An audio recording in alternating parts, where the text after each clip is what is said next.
Bonjour, bonjour. Ça va bien? Je m'appelle Laurent. Jérôme. Maintenant, on se tire des coups de poing. Je suis un youtubeur, je fais des vidéos YouTube. Ah d'accord, ok. Pour savoir un peu ce qu'ils pensent les gens, parce qu'aujourd'hui, on nous parle de tout et de rien, mais il y a un sujet, on nous parle pas. C'est qu'un jour ou l'autre, toi et moi, on va mourir. Ah oui, bien sûr. Eh oui, non, mais c'est vrai qu'on n'en parle pas. Oui. Alors, la grande question que je pose, c'est de savoir où est-ce qu'on va quand on meurt. Ah ben... Est-ce qu'il y a quelque chose après? Il y en a plein qui croient à la réincarnation, il y en a plein qui croient... Alors toi, pareil, on peut se tutoyer, hein? Toi, tu crois en quoi? Moi je crois qu'il y a une vie après, ouais. D'accord. Enfin, une vie après. Ouais, façon de parler, bien sûr. Pas la même vie qu'on a maintenant. Oui. Ben, normalement, si tu veux, quand on meurt, on va être jugé par rapport au bien, au mal qu'on a fait. Ouais. Donc la grande question à se poser, c'est de savoir comment est-ce qu'on sait si on fait du bien ou du mal. Ouais. Il doit y avoir quelque chose, il doit y avoir une loi. Eh bien, cette loi-là, ce sont les 10 commandements. Ah, Tu connais les 10 commandements? oui. Alors, on va voir comment tu vas faire. Et attention, je ne te juge pas parce que moi, j'ai lamentablement échoué au test.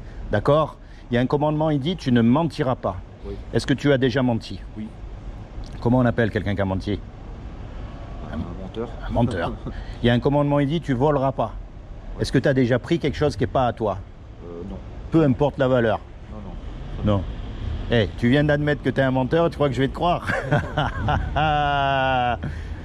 Il y a un commandement, il dit, tu honoreras toujours tes parents. Est-ce que tu as toujours honoré tes parents? Je crois pas. Ouais, hein. Je leur ai fait beaucoup de mal. Il y a un commandement, il dit, tu mettras Dieu en premier dans ton cœur tous les jours de ta vie. Tu sais pourquoi elle est belle, cette loi?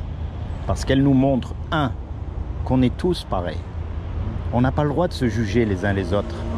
Quel est l'homme qui pourra dire qu'il n'a pas menti, qu'il n'a pas volé, qu'il a toujours honoré ses parents, qu'il a toujours mis Dieu en premier dans son cœur? Aucun, même le pape. On est tous pareils. Et la deuxième chose, ça nous montre aussi qu'on n'est pas bon du tout par rapport à la loi morale, la loi parfaite. On n'est pas bon, on mérite rien. Et quand on meurt, on va être jugé par rapport à cette loi-là. Et le problème, c'est que si on est jugé par rapport à cette loi-là, on va être déclaré coupable. Et si on est déclaré coupable, la condamnation, c'est l'enfer pour l'éternité. Et ça nous gêne. On reconnaît que c'est un mot qu'on n'aime pas. Non. De savoir que, on préfère éviter, parce que l'enfer, c'est un endroit où il y a des grincements de dents, où il y a des regrets éternels, où il y a des vers qui ne meurent jamais, des flammes qui brûlent et qui ne cessent jamais. Ça, c'est ce qu'on mérite tous les hommes. Il n'y en a pas un qui pourra dire qu'il a accompli la loi parfaitement. Ni le pape, ni le rabbin, ni l'imam, ni les religieux, ni personne. On est tous coupables face à Dieu. Et on mérite ça. Mais maintenant, ça, c'est la mauvaise nouvelle.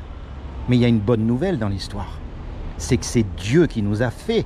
Tu crois en Dieu quand même? Oui. Tu crois vraiment en Dieu? Oui. Ok. Dieu a tout créé. Et un créateur, ça aime ce que ça crée. C'est logique. Un musicien, il aime sa musique. Un cuisinier, il aime les petits plats qu'il fait. Eh bien, Dieu qui nous a fait, il nous aime. Et quelqu'un qui nous aime, il ne veut pas nous envoyer en enfer. C'est pas logique. Donc, comme il ne veut pas nous envoyer en enfer, il a fait quelque chose pour que toi et moi, malgré qu'on soit coupable, on puisse éviter son châtiment. Est-ce que tu sais ce qu'il a fait? Non. Est-ce que tu veux savoir? Oui. Comme Dieu n'a trouvé aucun homme de parfait sur la terre, ce qu'il a fait, c'est qu'il est venu lui-même sur terre. Il s'est habillé avec un corps. Il a pris une forme humaine qui est Jésus. Et il a dit, quiconque croit que Jésus est le Fils de Dieu et qu'il est ressuscité des morts, il aura la vie éternelle à mes côtés. Mais ça ne suffit pas ça, parce que les démons, ils existent, ils croient et ils tremblent. C'est ce qu'il y a d'écrit. La clé là-dedans, mon ami, c'est un mot qu'on appelle la repentance. Et repentance, ça veut dire quoi? Bien sûr, il faut arrêter de mentir, de voler, de faire toutes ces choses. Mais ça, on le sait, parce que la conscience, elle nous le dit quand on le fait. Parce que cette loi est inscrite dans notre cœur. L'essence même de la repentance, ça veut dire de se tourner vers Dieu. Et de commencer à avoir une relation personnelle avec lui. Parce que toi, tu as subi des injustices que moi, je n'ai pas subies, et vice-versa.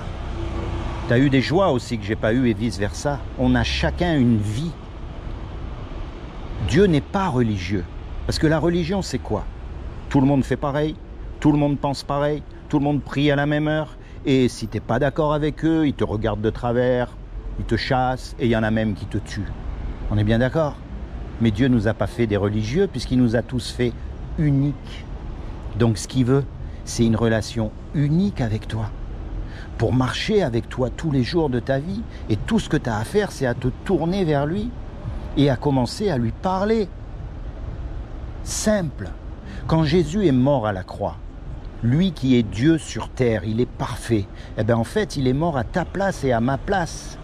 C'est comme si on fait un braquage tous les deux. On fait un braquage et on se fait attraper par la police et on passe devant le juge. Et le juge nous dit, voilà tous les deux, vous me donnez 50 000 € chacun ou vous partez 50 ans en prison. On n'a pas les 50 000 €. On est condamné, on est perdu et on ne peut pas retourner en arrière pour effacer le péché qu'on a fait. Et on ne peut pas non plus dire au juge, monsieur le juge, vous êtes un bon juge, je vous demande pardon, libérez-moi, je ne ferai plus. Ça ne marche pas. Et puis il y a un homme qui arrive, qu'on ne connaît même pas, et qui met l'argent sur la table pour qu'on soit libre. Dieu, le juge, il est satisfait. L'amende, elle a été payée. Et nous, malgré qu'on soit coupable, on est libérés du châtiment. C'est ce que Jésus a fait pour nous à la croix. Tu n'as pas besoin d'aller allumer des cierges, tu n'as pas besoin de rentrer dans les ordres, tu n'as pas besoin de rentrer dans une religion pour être sauvé. C'est une question de foi. Tu t'appropries ce que Jésus a fait et il a fait à la croix pour toi. Mais quelqu'un qui t'a rendu ce service, qui t'a sauvé de l'enfer, c'est pas rien. Quand il va te demander un service à son tour, tu vas lui rendre. C'est logique. Alors par exemple, la prochaine fois que tu es confronté au mensonge ou à voler quelque chose, ou peu importe, on est tous confrontés, on est tous pareils. Tu vas dire là, si je mens, personne ne va le savoir. Là, si je prends ce truc, personne ne va le voir. Mais ta conscience, elle va te dire que tu fais quelque chose de pas bien. Alors toi, tu vas dire là, je suis tranquille, mais Jésus, il sait ce que je fais. Et Jésus, il est mort à ma place pour tout ça. Je ne peux pas lui faire ça. C'est comme si je lui crachais à la figure après tout ce qu'il a fait pour moi. Alors de toi-même, tu vas choisir de ne pas voler.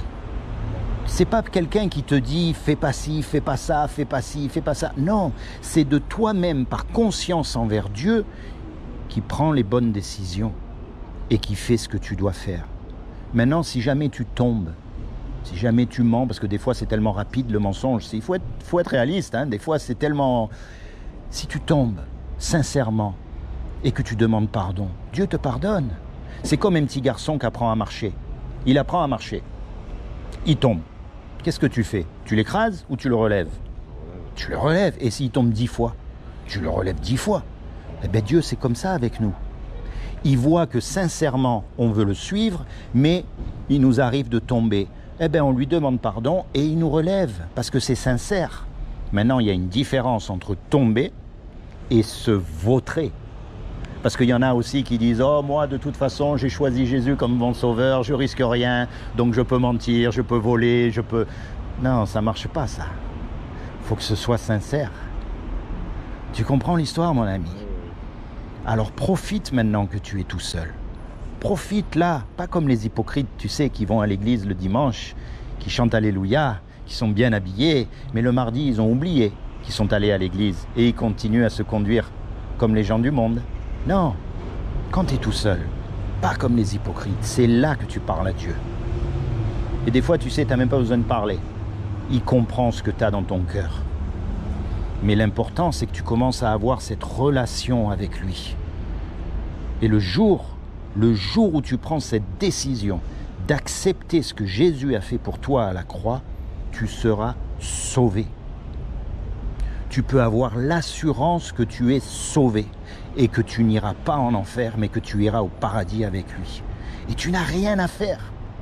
Rien, juste croire, juste accepter et marcher avec lui de tout ton cœur. C'est tout ce que tu as à faire. Tu te rends compte le cadeau qu'il nous a donné? Parce que quelle que soit la galère ici, que l'on soit dans la maladie, dans l'alcool, dans la drogue, dans une guerre, en prison, enfin, tu sais, il y a beaucoup de souffrance, hein. Quelle que soit la galère, ça s'arrête puisqu'on meurt. Mais après, ça ne s'arrête plus. C'est là qu'il faut mettre toutes ces billes. Et tu sais, Jésus, on en a fait une superstar. Aujourd'hui, tout le monde connaît Jésus. Tu as le Jésus des catholiques, le Jésus des mormons, le Jésus des orthodoxes, le Jésus des protestants, le Jésus des témoins de Jéhovah, même les musulmans ont Jésus, tout le monde connaît Jésus. Mais je vais te dire une chose, le vrai Jésus de la Bible, il est différent. Parce que si les gens connaissaient vraiment Jésus, les choses seraient différentes sur terre. Tu te rends compte que Jésus n'avait même pas une maison où dormir? Il l'a dit. Il a dit les renards ont des terriers, les oiseaux ont des nids, mais moi j'ai même pas un endroit où je peux poser ma tête. Jésus était SDF. Et aujourd'hui on en fait une superstar. Et c'est ça qui nous dégoûte en général de la foi. C'est qu'on voit tous ces religieux, toutes ces choses, mais ça ne va pas avec le personnage. Donc on se dit, oh tout ça c'est des histoires. Mais non, pas du tout. Alors moi je sais comment ton prénom? Jérôme. Jérôme, moi je t'encourage à te rapprocher du Jésus de la Bible, du vrai Jésus. Je ne te garantis pas que ta vie va devenir tout d'un coup merveilleuse, que tu vas avoir tout de réglé, tout de guéri. Non, c'est pas ça qu'il est venu faire. Mais ce que je te garantis, c'est que tu passeras l'éternité au paradis avec lui. C'est-à-dire un endroit que nous, on ne peut même pas s'imaginer. Et imagine un petit peu l'intelligence de celui qui a tout créé. Les papillons, le soleil, les dauphins, le corps humain, les yeux, la cervelle, enfin, la liste est sans fin. Imagine cette intelligence-là. Eh bien, tu peux passer l'éternité avec lui. C'est quand même mieux que de passer l'éternité dans les ténèbres. Je vais te laisser un petit cadeau, un petit livret. Le sceau. En introduction, tu as ce que je viens de t'expliquer. Pourquoi devenir chrétien? Véritable chrétien, hein, pas chrétien de nom. D'accord? Au milieu, tu as l'évangile de Jean. C'est une partie de la Bible. C'est le livre de Jean. En fait, ce livre va te permettre de rencontrer Jésus, le Jésus de la Bible. Pas ce qu'on en a fait. Le Jésus de la Bible. Et quand tu lis ces passages, tu te les appropries. Et tu parles à Dieu en même temps. Tu lui dis, attends, là, qu'est-ce que ça veut dire? Qu'est-ce que c'est? Là, je comprends pas. Là, je comprends. Voilà, il faut lire la Bible tranquille, en méditant. Et à la fin, tu as quelques petits conseils pour marcher avec Dieu, toi, tout seul. Parce qu'aujourd'hui, tu sais, il n'y a pas beaucoup d'endroits où on nous enseigne vraiment comment marcher avec Dieu. Donc là, c'est juste les bases. Pour que toi, dans ton coin, tu puisses vraiment marcher avec Dieu. D'accord? Ça s'appelle le saut. Et oui, parce que... Est-ce que tu sauterais d'un avion sans parachute? Non. Pourquoi? Parce que sinon je m'écrase. Parce que tu as peur. Comme tout le monde. Eh oui. Comme quoi la peur, ça peut être une bonne chose. Ça nous évite de faire des grosses bêtises. On est d'accord? C'est souvent par peur qu'on ne traverse pas la route quand toutes les voitures passent. Là, c'est pareil. On ne va pas sauter. Eh bien là, c'est pareil. La crainte de savoir qu'il va y avoir un jugement dernier et que tu n'es pas en bonne position pour t'en sortir, comme moi, ça va t'aider à revêtir le parachute. Et le parachute, c'est Jésus. C'est lui qui va te sauver. Et toi, tu ne peux rien faire en échange. N'essaye même pas de lui donner quelque chose en échange, parce que ça serait comme si tu essayes de l'acheter, tu sais, et on ne peut pas acheter Dieu.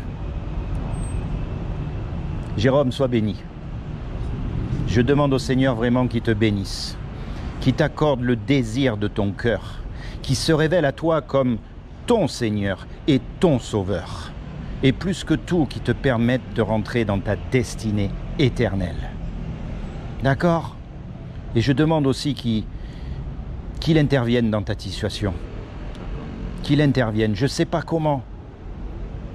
Tu sais, encore une fois, je ne te garantis pas que ta vie du jour au lendemain va devenir... Non, c'est pas ça. Tu sais, regarde comment il est mort, Jésus. Je téléphoner à mes parents, j'ai plus de téléphone. Regarde comment il est mort, Jésus. On lui a craché dessus. On lui a mis une couronne d'épines sur la tête. On l'a fouetté avec des... Au bout des lanières en cuir, il y avait des petites pièces métalliques. On l'a massacré. Regarde comment il est mort, comment il a souffert.